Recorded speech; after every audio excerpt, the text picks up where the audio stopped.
ایک شخص نے ایک پرندے کا شکار کیا. اس چھوٹے سے پرندے نے پوچھا تم میرا کیا کرو گے؟ شکاری کہنے لگا میں تجھے ذبح کروں گا اور کھا جاؤں گا. وہ پرندے نے کہا کہ میں بہت چھوٹا ہوں، تم اگر مجھے کھا بھی لو گے تو تمہارا کچھ بھی نہیں ہوگا، بھوک بھی نہیں مرے گی تمہاری. البتہ میں تم کو 3 باتیں بتا سکتی ہوں جو کھانے سے زیادہ تمہیں فائدہ دیں گی.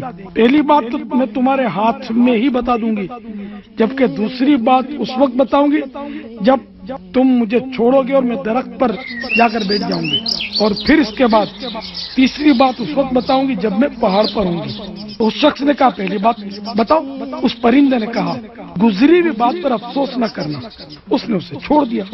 جب وہ درخت پر بیٹھ گیا تو پرندے نے کہا جو کام نہیں ہو سکتا اس کے ہونے کا یقین مت کرنا. پھر وہ اڑ کر پہاڑ پر جا بیٹھا اور بولا اے بدنصیب، اگر تو مجھے ذبح کرتا تو میرے پوٹے میں سے 100 گرام کے 2 سچے موتی نکلتے.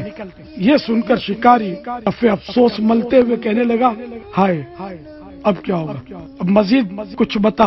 اس نے کہا کہ 2 باتیں تو میری بھول چکا، اب کیا بتاؤں؟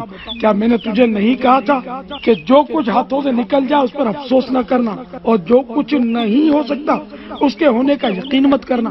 میں تو گوشت، خون اور پروں کا مجموعہ ہوں، سب ملا کر بھی میرے پورے وجود کا وزن 100 گرام بھی نہیں ہے. 100 گرام کے 2 موتی مجھ سے نکل کیسے سکتے ہیں؟ یہ کہہ کر وہ پرندہ اڑ گیا.